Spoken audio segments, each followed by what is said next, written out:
We're halfway through the lecture, and now we're going to discuss a very annoying disease that we often see in the pediatric age group. First thing that comes to your mind when we're talking about constipation, what does constipation mean? The word itself, what does it mean? Look this up, it's very interesting.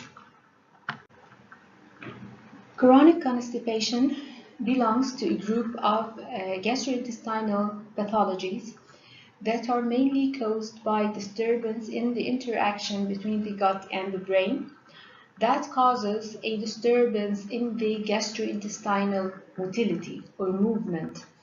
These diseases are a big group of diseases known as functional GIT disorders, and they have a very respected classification known as Rome 4 criteria. Rome 4 is the latest one. It's released in 2016.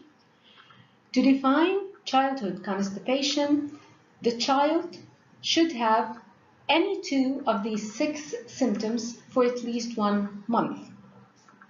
So it's either less than 2 defecations in the toilet per week, at least 1 episode where he cannot control the movement and there is incontinence of stool, retentive posturing, and this thing we will explain later, painful or hard bowel movements, large fecal mass in the rectum that you can feel by examination, or by history it's a large diameter stool that obstructs the toilet.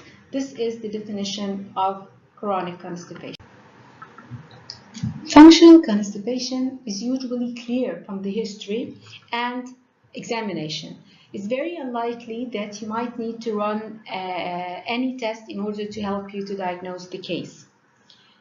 The most important thing in the history is to try to fit it in the Rome 4 criteria, and the most important thing in the examination is to be able to elicit signs that are usually known as the red flags, alarm signs that might point to another diagnosis. All of us pediatric gastroenterologists who have to deal with cases of chronic constipation know this chart by heart. It is the Bristol Stool Scale. Bristol Stool Scale is from type 1 to type 7. Type 1 is the very hard stool, so it means a severe degree of constipation, till type 7, which is the watery stool, in cases of diarrhea, of course. So we need to ask the patient thoroughly about the shape of the stool and the consistency in order to roughly estimate how bad the condition is. The aim of the history is to distinguish cases of functional constipation, which is by far the most common, around 90%, from other causes as surgical cause, Hirschsprung disease for instance, or hypothyroidism, which could also present as constipation. So this is the main aim of the history. The most important question that you need to ask is time of passage of meconium. This is the black stool, the blackish stool that is passed by the infant soon after birth. And the critical duration that you need to remember is 48 hours. If there is delay in the passage of meconium for more than 48 hours, we are not talking about functional constipation. We are talking about a pathology that needs to be thoroughly investigated. We expect to see cases with functional constipation at 3 different stages. The first is time of introduction of solid food, or time of introduction of food in the diet, that's time of weaning. The second is the time of toilet training, and the third is school time. Functional constipation is like a cycle that can start anywhere.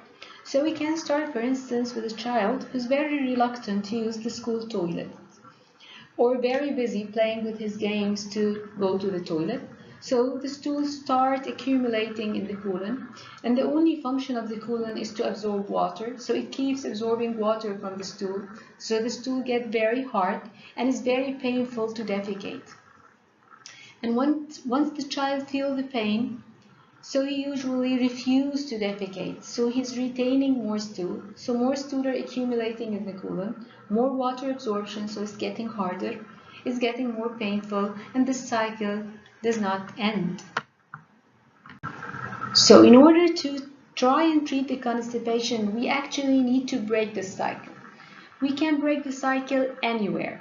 For instance, we can encourage the child to use the school toilets, make sure that they're clean and available. We can encourage the child to have his own bathroom time, which is fixed and is relaxed. Or for instance, we can relieve the pain by using creams with analgesics that make the pain resolve. We can make the stool less hard by giving him laxatives. These are medications that make the stool soft, and there are very different kinds. Okay, so we can break the cycle anywhere, and once you break the cycle, constipation is treated. So constipation in over 90% of cases is functional. But sometimes some red flags in the symptoms or in the examination might point out to a more serious disease. This is what you should be looking for in your history and examination. And I'll be happy to hear from you a few red flags that you might think of in our face-to-face meeting. So, do we need to investigate in order to be able to diagnose constipation? Actually, no. Functional constipation is a symptom-based diagnosis. By taking solid history and by doing appropriate examination, we do not usually need to do any further. The basic idea is to retrain the bowel. Retrain the bowel to evacuate regularly, to detach pain from the act of defecation, so it could be an easy, simple physiologic process as it is meant to. I love this diagram because it really explains how the colon in case of constipation looks like and what we ultimately aim at after months of treatment of use of laxative and toilet training. On the left side is the colon, which is loaded with stool, as you can see, and some of these stool actually will liquefy and get out of the colon, and this is known as soiling or incontinence. So we aim at emptying this colon of the stool, establishing regular bowel movement, and strengthening the muscle so no more soiling can occur.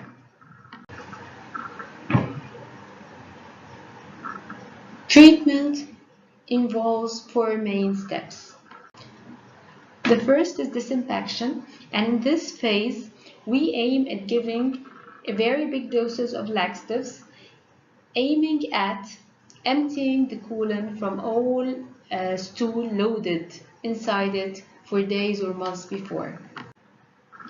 And after we disinfect the colon, we will keep it empty and evacuating the colon using laxatives, as well as training the child to go to the toilet at fixed intervals like 3 times per day, preferably after the meals, and we always advise a relaxed toilet time where there's no stresses or pressures on the child.